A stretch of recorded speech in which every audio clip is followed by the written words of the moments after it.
I want to welcome you to the third of our virtual parent workshops. My name is Robin Williams, and I am the owner of Simplify Behavior here in Orlando, Florida. And I'm honored to have been able to partner with so many amazing professionals and with Cindy of Kenya Autism Alliance to offer these free workshops. You can find me on Facebook at Simplify Behavior and also on Instagram at Simplify Behavior. And you can also email me. You all should have my email by now, Robin at Simplify Behavior. I also have a quick welcome message from Cindy. Good morning, KAA family. This is Cindy Mushine, founder of Kenya Autism Alliance.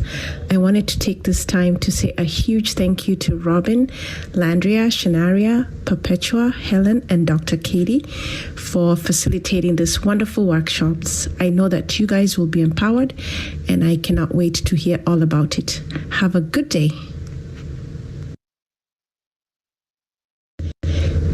Good morning, KAA family. So while you are here over the next hour, I just want to encourage you to remove any distractions so that you can fully focus on our presenter. Grab a beverage if you need one, get your note-taking stuff. This session will be recorded and you will be able to access it by reaching out to our speaker. And let me get to talking about Zoom. Please make sure that your mic stays on mute and only unmute if you are asked to speak. Otherwise, you can type in the chat. I will be monitoring the chat to make sure that questions get answered. There will be a question and answer time at the end of the session. Also, if you want to raise your hand or show that you agree with what she is saying, you can use your emoticons that you can access by clicking on the caret next to participants. This is what our day has looked like so far. We've talked about social skills, we've talked about verbal strategies, and now we get to hear from Miss Perpetua Amandi, who is an occupational therapist that will be talking with us today. Let me go back one slide, about toilet training and fine motor development. Perpetua is a pediatric occupational therapist practicing in Nairobi, Kenya. She is the CEO and founder of Dynamic Occupational Therapy, Ltd., a company that takes pride in providing child-friendly and fun in-school occupational therapy services. She has 10 years working experience and has had the privilege of working with students with autism, ADHD, dyslexia, Down syndrome, dyspraxia, cerebral palsy, just to mention a few. She's passionate about aiding the children with special needs reach their full potential. In addition, she loves sharing with parents, teachers, organizations, and policymakers on how to understand and work with the special needs child. She has done workshops and talks, and some of the organizations she has worked with are OT Without Borders, Special Education Professionals, and Andy Speaks for Special Needs Persons. Out of the office, Perpetua loves spending time with her family and participating in charity activities and charity marathons. So welcome, Perpetua. I am going to stop sharing my screen so that you may share. Thank you so much for agreeing to join and do this today. Thank you, Robin, for the wonderful welcome. Thank you for organizing this wonderful session. I am grateful to see parents in the room. At the end of the day, I always say when I see parents, my heart gets excited, parents taking the opportunity to learn. I know some of you have had already the first two sessions. Some of you might have attended the first few sessions. So feel free to stand and stretch as we start. Feel free to just relax if you had attended the first session. So I'll go straight to the sharing of my screen. So I'm sharing my screen. There we go. In case you can't see it, please mention it. So fine motor and toilet training. So I'll start with the toilet training bit, then we'll move to the fine motor. So toilet training, this is one thing that as a professional, I didn't think that before I started training, I didn't think one needs to do it. Before I used to think, oh, okay, children will just find a way of going to the toilet by themselves. They'll find a way of just using the toilet. until I had experience of training a child to toilet train. And that child was mine. So my son used to find it, I used to find it very interesting. He just used to keep running away from the potty. I don't know what effect it had on him. So I used different strategies to enable him to just sit on the potty. So there was one time I even got myself taking a photo of him. I made him sit on the potty and then gave him a tablet. So I tried it one day and it worked. He stayed there for like 3 minutes and it was a success. So toilet training, for me, my experience was brief and short. I tried it for some few months, then I got there. But I'm trying to imagine for a parent who has a child with autism spectrum disorder or a child in the spectrum, it can be quite challenging. And having coming to work with such children, I now realize that it is not as easy as it might sound to any other person. So with the toilet training, it is quite a journey. It is quite a journey. Then this journey is quite interesting. Sometimes don't even remember where we started. So just a quick question to you as parents. I've seen when I started, there's Grace, there's Natasha, there's Sharon. So if you can remember, at what age, this is just a question to you, just a random question. At what age were you fully toilet trained? If you are free to share, you can share it. If you'd like to share on the chat box. Just a quick one. Do you remember which age you are fully toilet trained? If you are to just pick an age. Which age were you fully toilet trained?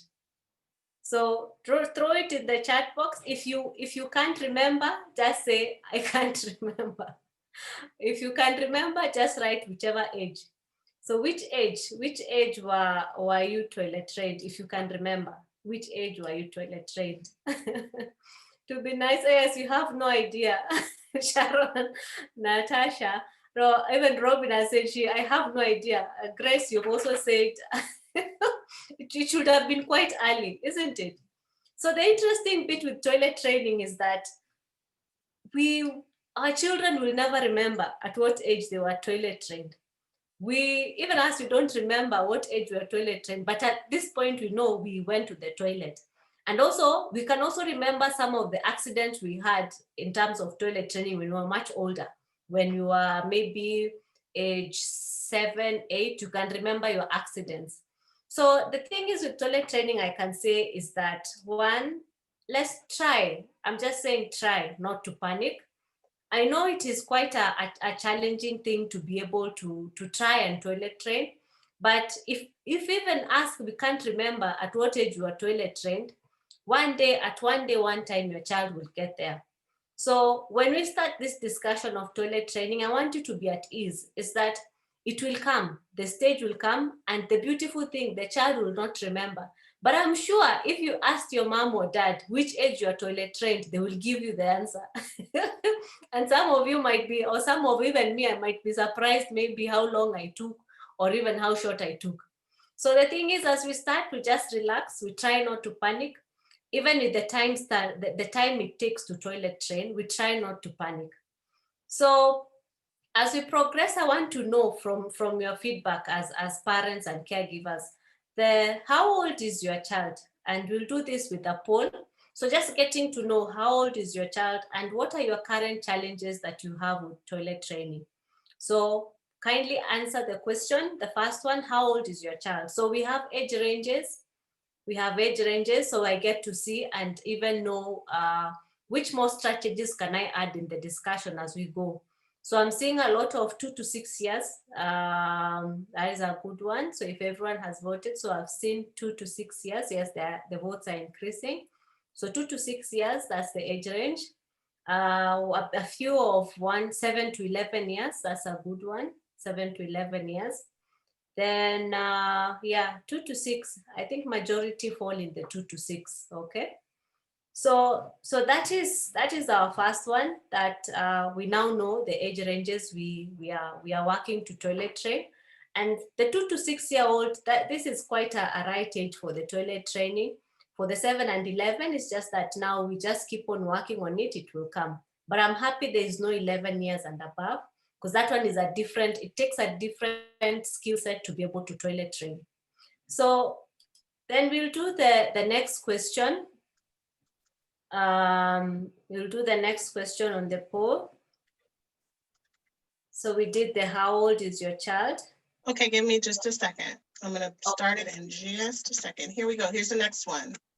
Thank you, Robin. You're welcome. So in regards to potty training, what are you finding the most difficult? Because in potty training, there's so much. Is it sitting on the potty or on the toilet if you're using the toilet?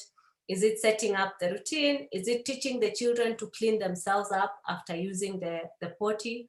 Which one do you find most challenging to train?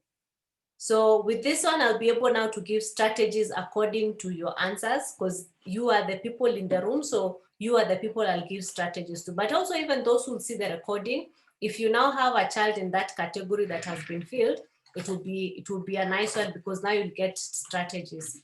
So I'm seeing a lot of the cleaning themselves. So the cleaning of themselves is coming up a lot, and sitting on the potty, just the time spent on sitting on the potty, and setting up the routine. There is a bit of the setting up of the routine that is coming up. So I'll just give a few seconds for anyone who has not answered. So if anyone has just joined in, we are just doing a poll, just to be able to get an overview of where are we in terms of potty training. I'd love to have a feel of where you are as parents and what are you currently facing as the challenges. So majorly is this cleaning and sitting, but also there's the, oh yes, the cleaning has taken the day. So if it is an election, the cleaning has won the election for this one. And setting, so cleaning and sitting, okay. Then the other one, the second question, the third one, sorry, there's the third question in regards to potty, or that one is for fine motor. It's okay, we can be able to get back to that one later. So this is where we are at in terms of the toilet training, okay?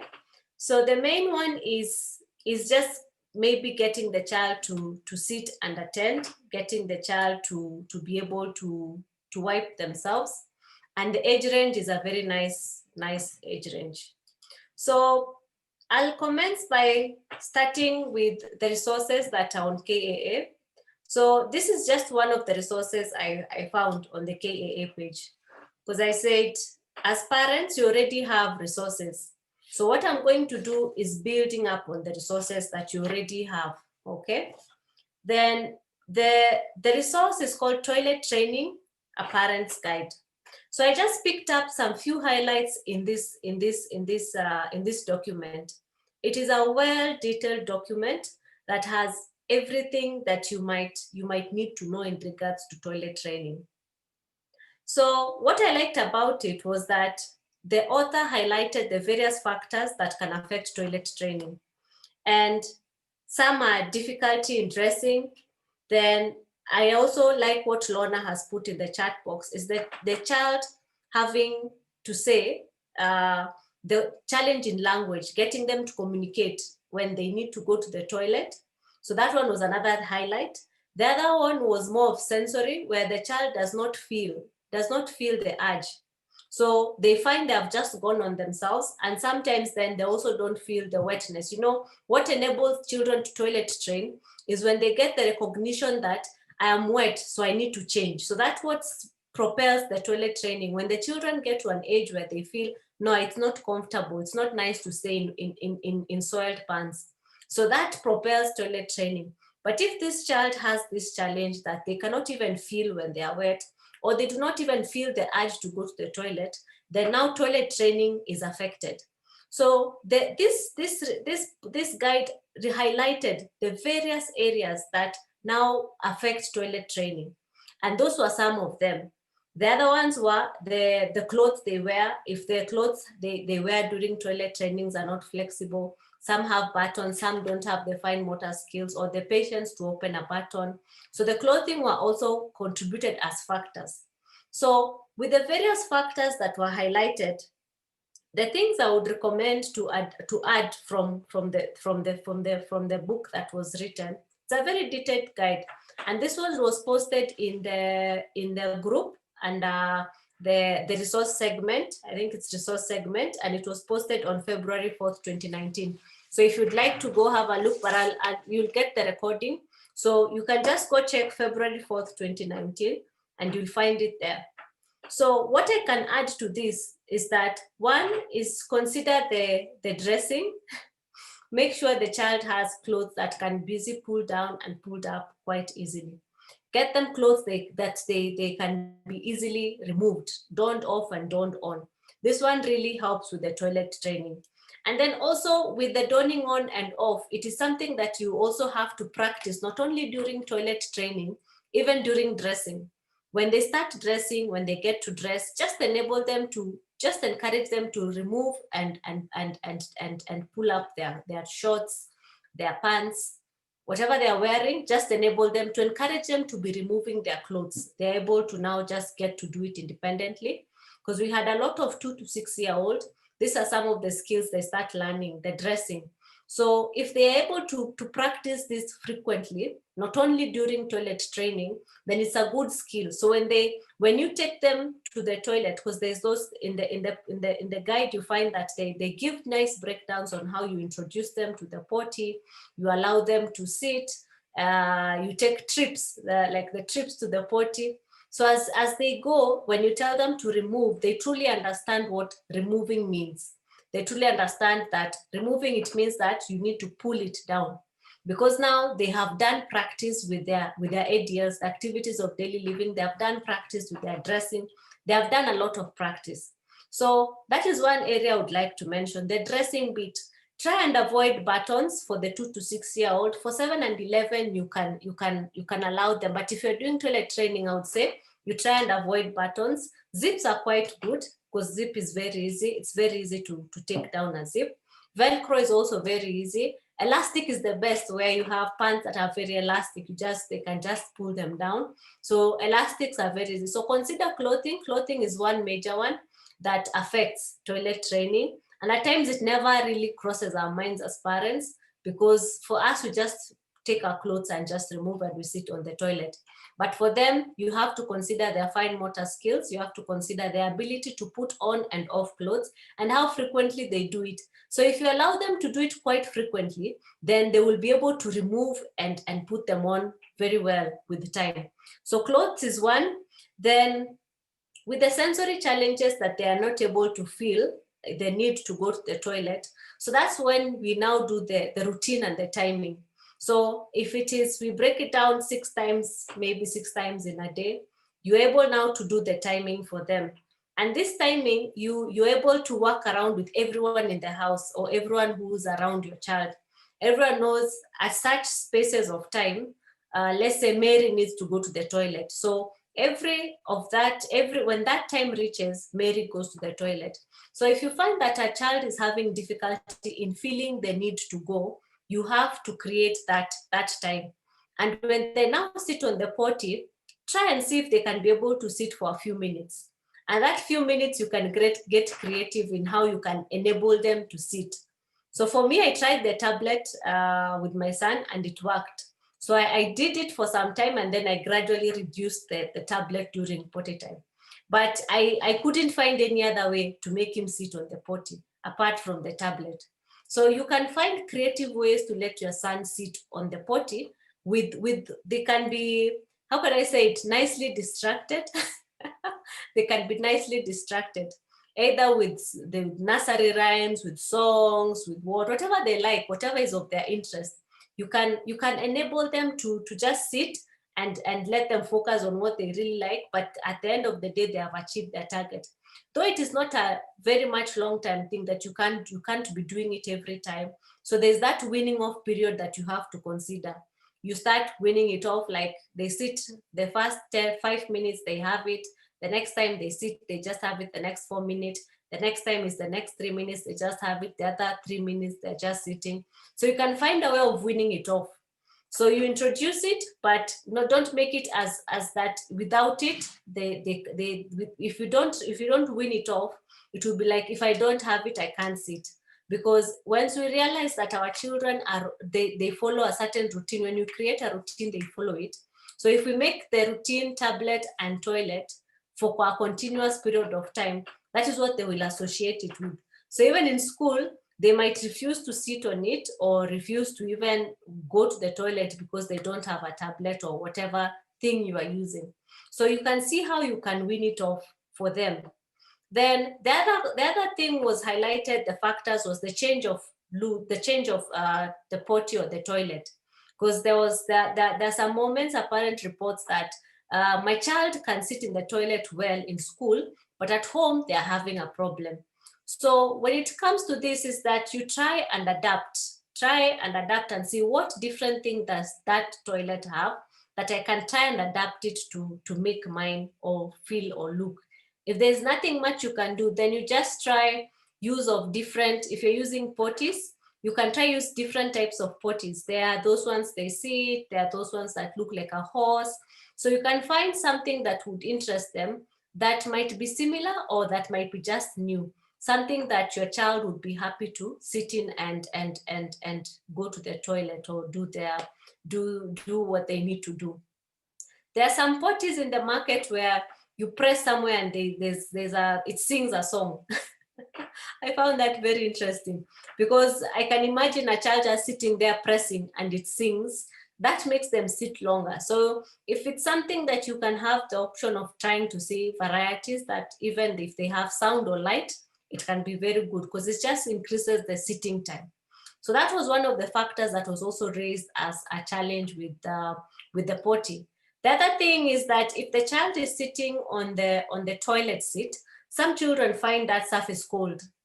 So we can look for ways to be able to comfortably, but in terms of sanitation, pad the chair.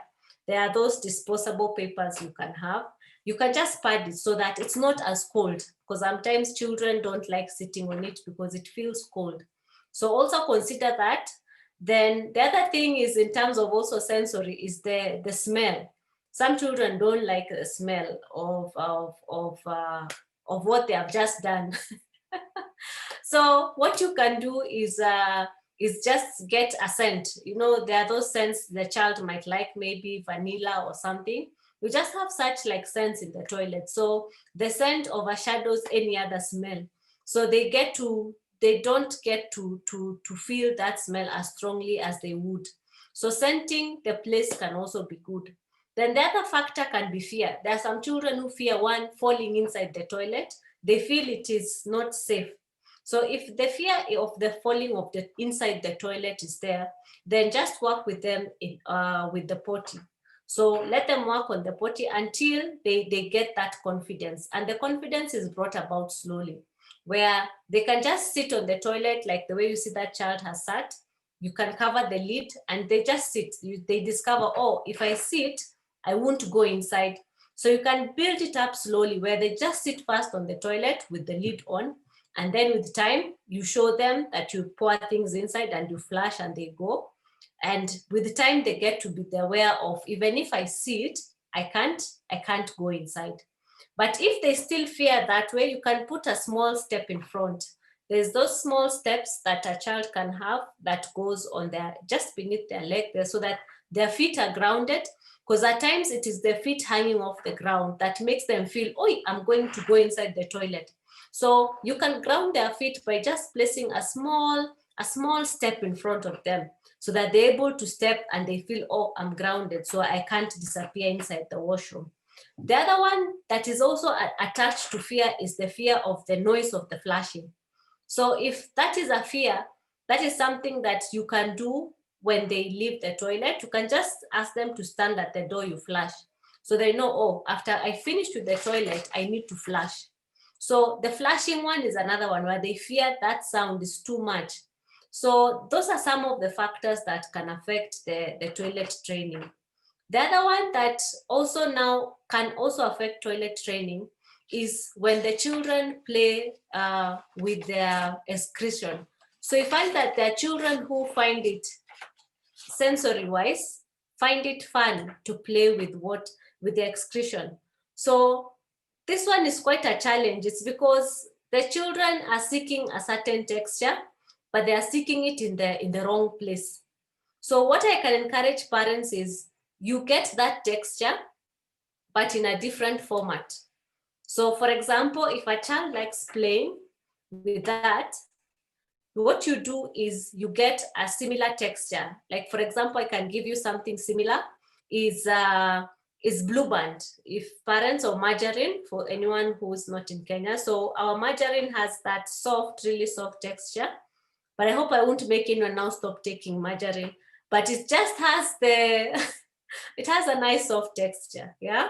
So that sensory feel they are looking for, that same texture they wanted, now they can comfortably, safely play with it and not in the toilet. Another one is the Vaseline petroleum jelly. It has almost that similar texture, and you can always add like styrofoam into any of those textures. So it gives that sensation or that same, let's say the same almost feel to the hand. So that is what you can try. If the child plays with the excretion, just get similar texture because they're looking for a sensory feedback that gives them that. So that is one thing. So allow them to play with these other things that can be played with.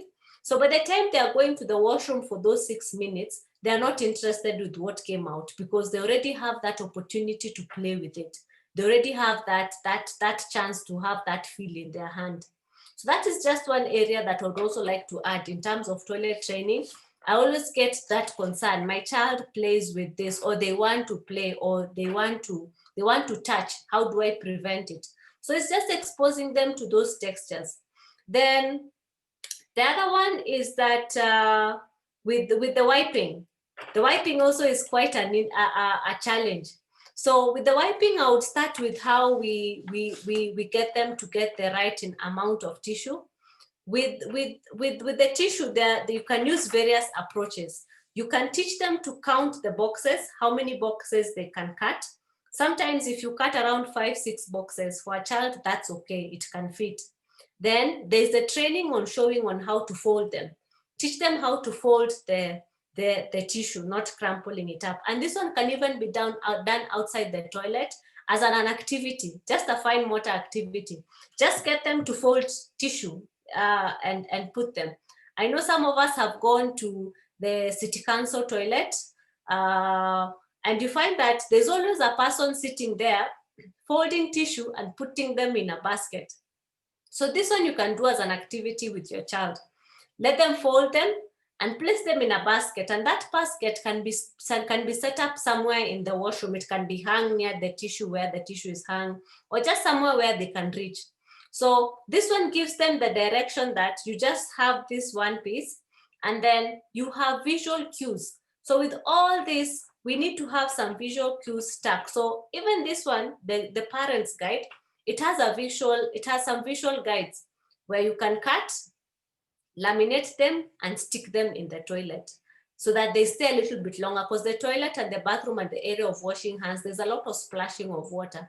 So when you take it and laminate it, it will stay longer. So with the visual schedule, there are those that you find that they show the child needs to do the upward movement. So there was a nice video that was going around of some children being taught how to wipe themselves.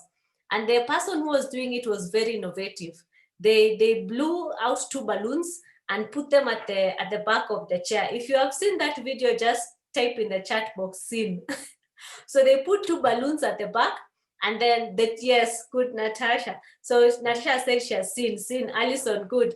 So they put it, and then you teach the child. So those are some of the strategies you can do at home in a very fun way. So you put it and you let the child wipe. Yes, so Robin, you've never seen it. It was a very nice video. I think I look at, yes, it's a very nice one. So it just shows the children how to wipe. It was a teacher who had her balloons. She had sat in a chair in front of the children. She had blown her balloons and she was now illustrating how to wipe. So this one is a good activity that you can actually do it at home. Just get balloons, put your child on the chair. You have yours and your child has theirs, and do it as an activity. The other one you can still do is to get them to have their hands at the back. When you put the balloons, you can just pop the balloons, have a toothpick and they pop. So first they have something fun that they want to do, and then now you show them the wiping. So the thing is that, or even you can show them the wiping and then they finish up with popping the balloons. So that is one activity you can try at home, where you teach them how to wipe. The other thing is that when you teach them how to wipe, if your child can be able to see pictures of, to be able just to understand pictures, it's just they understand now this will be clean and this one will be smelly. So you can even draw some little flies flying, and they say, oh, if I don't wipe, it's going to smell. But if I wipe, I'll be very clean. So that is how you can approach the wiping. So the running away from the potty, we've worked on the running away from the potty, not sitting for long. Get them engaged on the potty. Let them do something while on the potty. Then we've addressed also the playing with the excretion. That one we've addressed. So the other one I would like to address when they're doing toileting is playing with the entire tissue roll. I have a question. I'm sorry, excuse me, Perpetua. I'm sorry, excuse me. Yeah. We have a question. Do you want to answer it now or wait until the end? I can hear it out, then we can gauge and see. Okay. My son takes quite some time in the toilet. At times he is constipated as he takes quite long, and he holds it in most times. He will also not sit on the toilet seat. Thank you for the strategies on this they put. The other thing is that he will do is carry his toys, pens, spoons with him and going to the toilet, and he also plays with water. How can we get him in and out? Do his thing, get in and get out. Okay. Oh, thank you, Alison. Robin has shared the video where you can see the toilet training. Thank you, Alison. So thank you for the question. So the challenge of playing with water, what I can say is that encourage the child to have water play outside the toilet as much as you can. Let them just have some jug outside or something. They can even spray the wall. So create opportunities and avenues for water play. Because what I've discovered is when a child has enough of something, they will stop seeking it in a different place. So one, I would say with the water play, encourage as much as you can water play in a different way. I know sometimes the weather can be cold, but on good afternoons, just get something, spraying, washing the wall, washing the window. It can even be constructive, washing the windows for you, the low windows. So encourage them to have water play away from the toilet.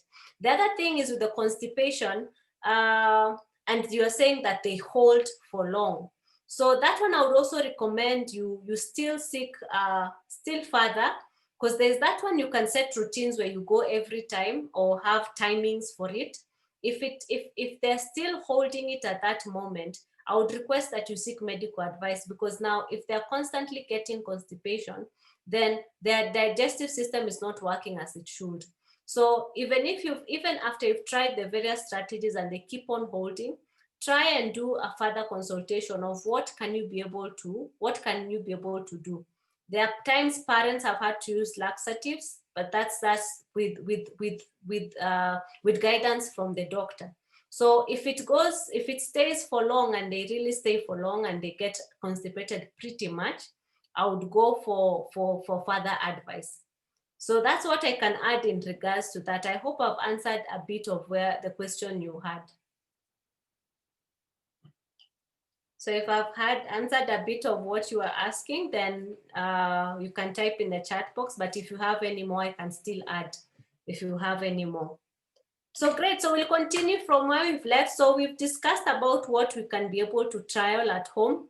Please take time to go through this report, this parents guide. I liked it. It was so detailed. I was like, wow, this is such an awesome resource and a gem to the parents. Then with the strategies, as I said, visual schedule, print it out. What I've liked with the visual schedule is that now the children see the step, every step, they look at it. They look at how someone is washing their hands, how someone is wiping. There's one interesting child who saw the picture of hand washing. So the picture of hand washing was the towel was out and then the hands were like this. So this is how he dried his hands. So he actually followed the visual schedule, but the visual schedule was confusing. Instead of showing the towel wrapping and wiping, the towel showed this. So we were wondering, what is he doing? But when we looked at him, he was actually looking at the visual schedule. So get the visual schedule that is almost close to what is happening, so that it gives the child a nice image of what they can be able to do. But all along, a visual schedule is very important. So the strategy I can give you for the visual schedule is, if you can, put it in every toilet in the house. So every time your child goes to the toilet, or even near their potty, so every time the child goes to the toilet or the potty, they have that visual cue. They realize, oh, when I reach here, I need to do this, pull down my pants. Do to Learn has very nice ones where it has every single step. Pull your pant down, pull your trouser down, pull your trouser down, pull your pants down. So the Do to Learn has a very nice one. So it's also in the link where you get it. So Do to Learn has very nice ones, very sequential ones. And once you have printed them out and stuck them in where your child goes to the washroom in the house, take it a further step. If you visit the grandparents, or if the child spends at the grandparents, print another copy for your grandparents. If your child spends at your sister's house, print for your sister. If your child is in school and they still need that visual cue, print it for school and make sure it's the same, and just explain to everyone why your child needs this visual schedule for toilet training. So if you share it out to where your child goes frequently, they'll be like, oh, okay, so this is what I need to do. So with the visual schedule, that one it really helps them. It really helps them to understand, oh, this is what I need to do. And it is now everywhere, school, home, grandparents, aunties, uncle's house, they're able to discover, oh, so it's everywhere, it's the same. So the toilet is the same. So it's just maybe the look, it will change, but there's something that is the same everywhere. So that's what I can add for that one. Then, as I said, try all the different potties, try all the different, if the child is not comfortable with the seat, try making sure on how we can be able to give it a warming with any padding we can put. Yeah. So great. So that is what I can summarize in terms of toilet training.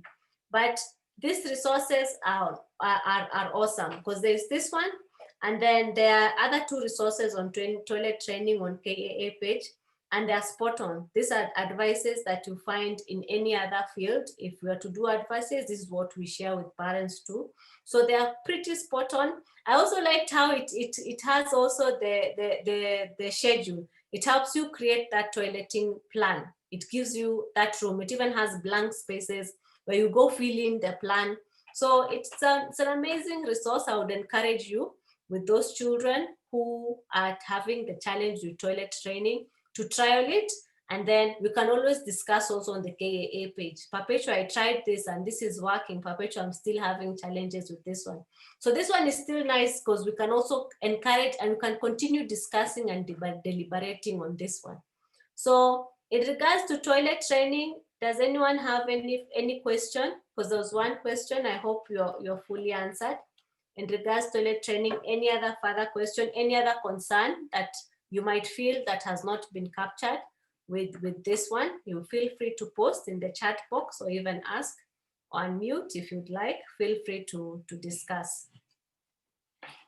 So any room for any question, feel free.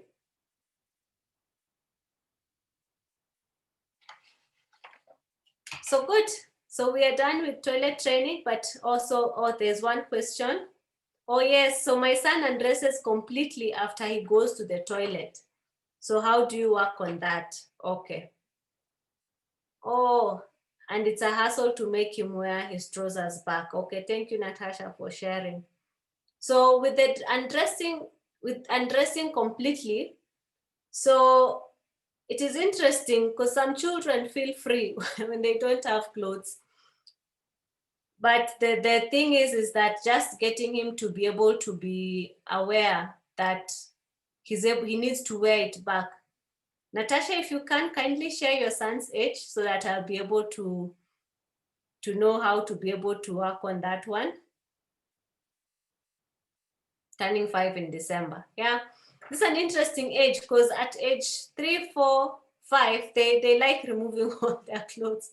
They feel like, yeah, they feel like I need to have this freedom.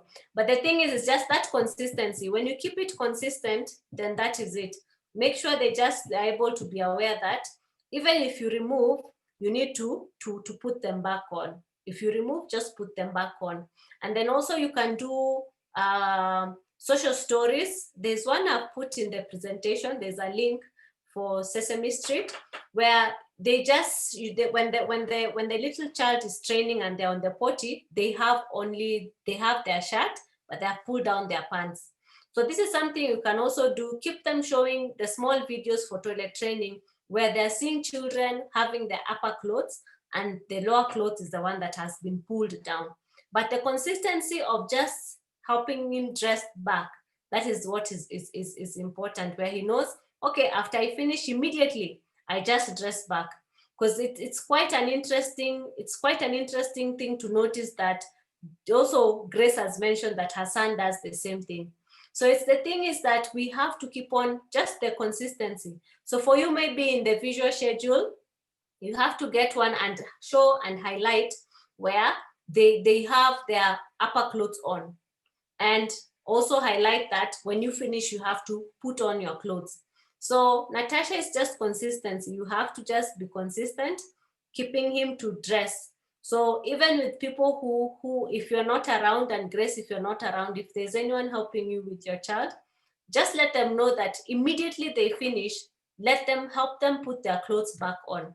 So then they know immediately I finish, I don't have time to run around. Immediately I finish, I'll have my clothes back on. So that's what I can add for that one, Natasha and Grace. That's the consistency. Keep it consistent. Let them just know. Immediately, I just wake up like this from the potty, I have back my shirt, I have back my trouser. So that's a nice one. Thank you for asking that one. That one is a nice one. Any other question in regards to toilet training? Yes, thank you, Robin. Consistency is key. Very true. So good. So we'll go right straight to fine motor. Fine motor, and you're going to do a fine motor poll. So I'd love to know in regards to fine motor, what is your current challenges with your child in regards to fine motor? Don't worry, we'll discuss strengths, because at the end of the day, our children have strengths. So what I'd love to know just that, what are your current challenges in regards to fine motor? Is it how they hold the pencil? Is it the time they spend sitting at the table writing? Is it the use of both hands? Is it not being able to write letters and sentences? And I'm still keeping the age ranges in my head as you answer the questions. Thank you for participating. So keep on going. So just tell me which one is it? Is it how they hold the pencil? Is it the time they spend on the table? Is it the use of both hands or not being able to write? So major is the short attention and concentration span that has come up. And the other one is not being able to write the letters, yeah? So attention span has won the elections. So attention span. Every time you say, I'm sorry, Perpetua, to interrupt again. Every time you say election, I cringe over here like, no, I don't want to hear that word. Stop. Sorry, as we are preparing for election in 1 year's time. Anyway, so the attention span has taken the day. Let me save Robin from cringing. She needs to stay young the way she is. We don't want wrinkles. Yeah, so attention span has taken the day, okay? And not being able to write letters and sentence. So the next question, we can do the next question in regards to fine motor. Let's do the next poll for the fine motor. Oh, I only saw 3 questions. I don't think I typed the last. Wait, hold on, let me see. No problem, it's okay. I'm sorry, I didn't. Okay. Sorry, I think I also sent 3. I think my mind has gone to 4. So anyway, thank you, Robin. So with the fine motor, the main one is short attention concentration span. So I know this, now I'll be able to add it in my presentation. So we go to the next bit. So this was the one I was saying for do to learn. I liked it. So this is just one. There are 3 more pictures in regards to toilet training. So you'll be able to get this, yeah? Okay, thank you. So this one was a song. This slide for toilet training, it is a song for potty time. I liked it. It was a fun one. Okay, good. So fine motor skills progression. So with the fine motor, this is how it progresses. It starts with the shoulder stability. Then once the shoulder is stable, it comes to the forearm and arm rotation. So this is what that is. And then it comes to wrist stability. Once the wrist is stable, you're able now to write. Then now it comes here. So as you see, it is a top down. It's going from top to down. So with this one, we get to understand why there are some children who might have challenges and some might not. There are some children who might have challenges with some activity and some might not. So all this I've been able to explain in some YouTube videos, and the link I've already posted them on this presentation, which I'll share with everyone who has registered and who is here. I'll share with this presentation. So you'll be able to really understand in depth, what does this shoulder stability mean? What does elbow and forearm mean? What does wrist stability mean? And what does writing or this fine motor movement mean? So what affects? So I'll just jump that one. I'll jump that one. Let's look at what brings about difficulty in all the 4 areas I've highlighted. So one is an abnormal muscle tone. So the muscle tone is the normal state of a muscle. It might be high, it might be low. So you might find some of our children have very low muscle tone. So you find that's why they have weak strength in doing things, in throwing, catching of a ball. Some have low muscle tone. Some have neuromuscular disorders, but not really. This one is more for children with cerebral palsy. And some have sensory integrative difficulties. So this one is like autism. Children with autism have sensory integrative difficulties. So as long as their sensory areas are affected, it can actually affect their fine motor. Then the other one is developmental delay. So developmental delay just means there's some children who have just delayed. There's nothing else. There's just a delay in their fine motor. So if we look at these 4 areas, we want now to look at what you've highlighted as your child's most difficult thing to do. So the attention and concentration span, how do we increase it? So to increase attention and concentration span in fine motor activities and just sitting down to attend, you start them away from the table or even on the table. So if you're to do them away from the table, you are to encourage them to play puzzles, to build blocks, to match things. So these are some of the things you can be able to use to build attention and concentration off the table. Painting is another one, painting on a vertical surface. That is another one where they're just painting and writing on a vertical surface. So you look for activities that will be able to build their attention. The other one is things like throwing and catching of a ball. This is an amazing one because it helps even with the eye-hand coordination. So getting them to sit at the table. The other one is to write.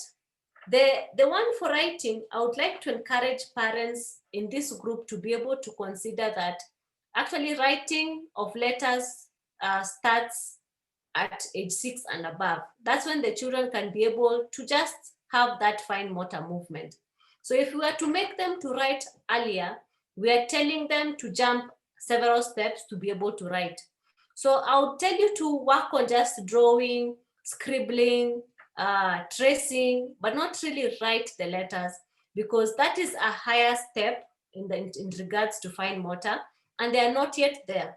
So I would encourage you to just let them feel free to just write or draw or just do what they're doing, but not really print out letters. Printing out letters comes from age 6 and above. And I know sometimes our systems where the children learn expect them to start doing it at an early age. So for us parents, when you are more aware, then you'll be able to say, okay, my child is at age 4, age 5, let me not pressure them to write. So let them just develop their hand strength. The other thing that comes with the fine motor is you find that some of the muscles of the hand, they don't have much strength. So you develop hand strength by let them mold, play with Play-Doh, things that are quite hard that will make them have such like movement. Let them develop their hand strength. So those are some of the strategies that you can consider to build their attention and concentration to be able to just sit at a table. So table activities, it doesn't have to be writing. You can play games on the while the child is on the table. And sometimes it doesn't have to be letter formation. It can be dot to dots. It can be mazes, age appropriate mazes. So online has very nice resources for mazes. You might just Google mazes for a 3-year-old. You get a number of mazes. You type mazes for a 2-year-old. You get a number of mazes. All you need to be able to identify as a parent is that, where is my child currently at in regards to fine motor? Are they drawing a line? Can they copy a line? Can they copy a square? Can they copy a triangle? So get to know where they are, get to know what activities you can be able to do, and then you see where they are. But how do I know if my child has a challenge? So the first one is difficulty in holding arm steady against push and pull pressure. So you find that there are those children, their push is very weak. Even when you see them throwing a ball, it doesn't go far. So that shows there's a challenge with the fine motor skills. A challenge with controlling arms smoothly and accurately during an activity. Catching, you'll see them catching, but their hands are not catching, or they're not even looking, they're catching like that, okay? So difficulty with the large movement, that is the ball, or difficulty with other of the 3 fine motor skills, that is the elbow rotation, the wrist stability, and the moving of the hands. So that's how you know your child has a problem with fine motor progression skills. So what I can add in regards to this is that with the remediation, just try out different activities. But once you try out the different activities and you still find that it is not working, then now you consult with an occupational therapist, then they do a further research. They get to find out, is it the shoulder? Is it the elbow? Is it the wrist? Is it the fingers? Is it the eye-hand coordination? Then they're able to really dig deeper and say, okay, this is what is the problem. This is what we're identifying as the issue. So the therapist will be able to dig deeper. And there are so many resources in regards to fine motor, but I would like to recommend you try and start with where your child currently is. Get to see their skill set and get to know this is where they are. So that's what I can say in regards to fine motor. So all these are the YouTube videos that will be able to give you further insight on shoulder stability, elbow and forearm rotation, wrist stability and fine motor movement. And this one was actually activities for eye-hand coordination. So all this I'll be able to send to your email. You'll be able to get them in depth. You'll be able to understand what is this in regards to fine motor. So I would love to say a big thank you, but before I conclude, I'd love to hear if there's any questions in regards to fine motor. Then I can be able to answer for you, for your particular child, what one area or what one thing would you like to know in regards to fine motor? Anything in regards to fine motor?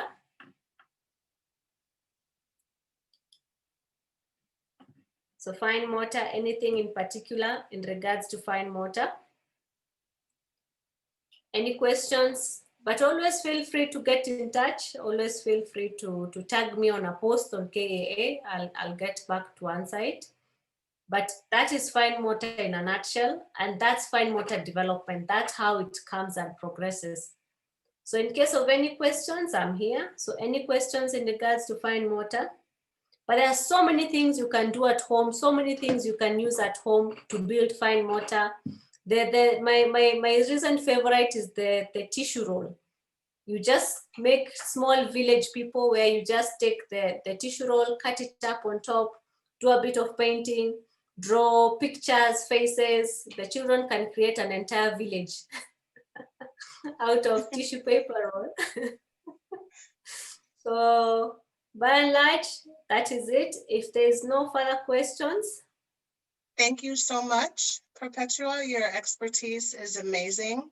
I loved all the strategies you shared, and I appreciate your time.